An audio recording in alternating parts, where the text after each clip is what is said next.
name is Kessel Craig Krishnan, and I'm a violinist, musician, performing and teaching in Melaka. I play the classical music, I play pop music, and most recently I also have delved into Keroncong.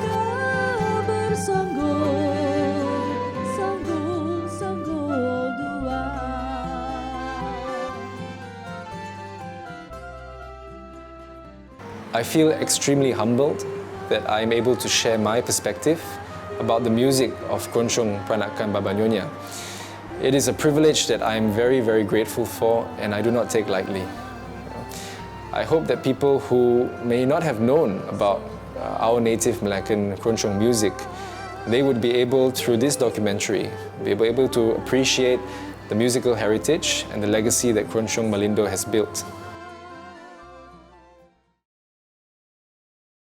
I'm the first vice president of Persatuan Peranakan Cina Melaka. You see, the Indonesian Keroncong, they will play they call it cak-cuk, mandolin and ukulele. You know, they are alternate. One they will strum down, the other one will strum up. So cak-cuk in Indonesia. Whereas in Keroncong Malindo, they will play ukulele and mandolin, the same thing, but the mandolin will only sound with only one string. You see? So ting ting. So the tune will be krung ting krung ting krung ting. So the sound is different compared to the Indonesian style. The Indonesian style, they play the mandolin, they just strum. Same like the ukulele, both strum the same way of strumming. But whereas in Keroncong Malindo, their way of strumming the ukulele and the mandolin is alternate. One will, the ukulele will strum down, the mandolin will strum up. So the sound, the krung ting, so it's something different. It's very nice. So if you hear other types of Keroncong when you play, and you hear the way Keroncong Malindo play, you can hear the difference. It is more relaxed,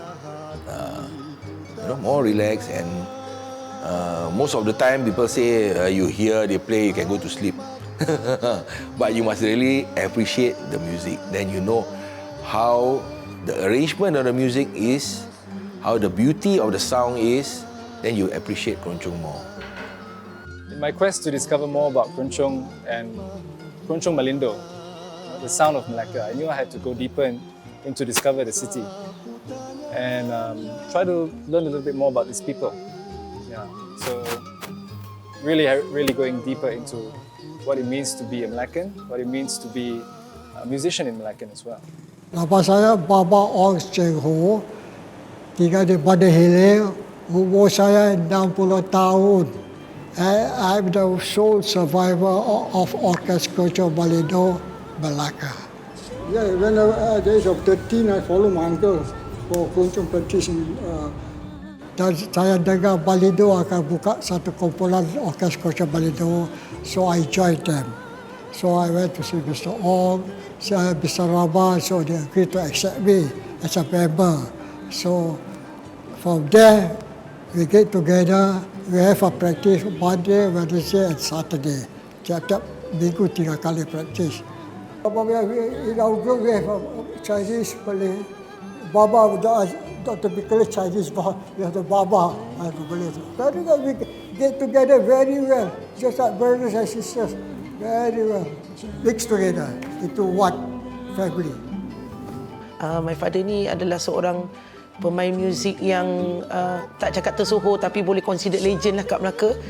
Dan dia bukan setakat bermain keroncong, dia juga ada bermain alat-alat muzik yang lain lah. Cakap pasal keroncong ni, tak semua orang suka keroncong. Okay? Tapi saya dibesarkan dengan keroncong ni sebab Keroncong Malindo punya pemain muzik dia, daripada Baba Ong Sekcu, daripada Aminah Yaakob, daripada Pakcik Majid kita panggil, datuk saya Abdul Rahman, Abdul Rahman yang main Hawaiian tu, termasuklah yang lain-lain tu selalu datang praktis dekat rumah saya di Bandar Hilir. Dia memang tak bagi kami main muzik sebab dia memang susah untuk cari makan, dan muzik tu sebenarnya banyak membantu dia untuk, sebenarnya muzik tu bagi saya lah, banyak membantu family saya, banyak membantu adik-adik saya untuk membesar. I really thanks to my father for besarkan kami 10 orang ni dengan keadaan macam tu kan, dengan my father yang actually dia bekerja sebagai tukang kebun di sekolah dan dia main muzik sebagai part time. So tahu kan gaji dulu untuk besarkan 10 orang anak tahun 70-an 80-an bukan senang. Jadi dia main muzik, sebab tu dia tak bagi kami main muzik sebab dia tahu susahnya nak dapat duit dengan bermain muzik. I hope that Keroncong Malindo ni akan ada yang baru. Okay, hopefully, memang berharap sangat sebab kumpulan keroncong kat Melaka memang dah tak ada lagi, kecuali yang orang kenal Malindo. Malindo ni consider dah berkubur lah sebenarnya.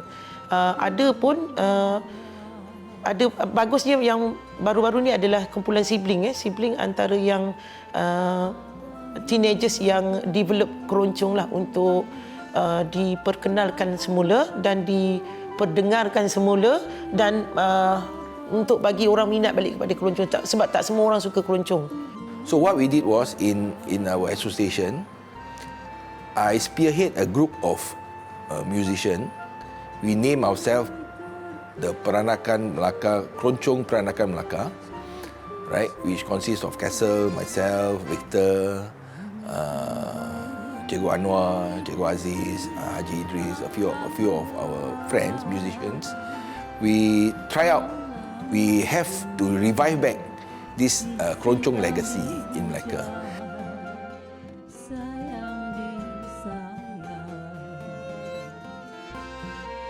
I hope that young people, my generation and the generations after me, will also come to learn about and appreciate Keroncong music through Orkes Keroncong Malindo.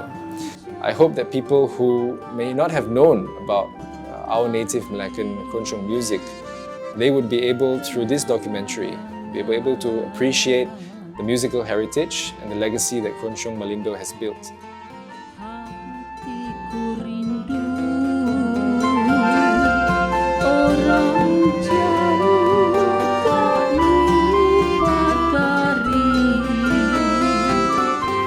Kenangan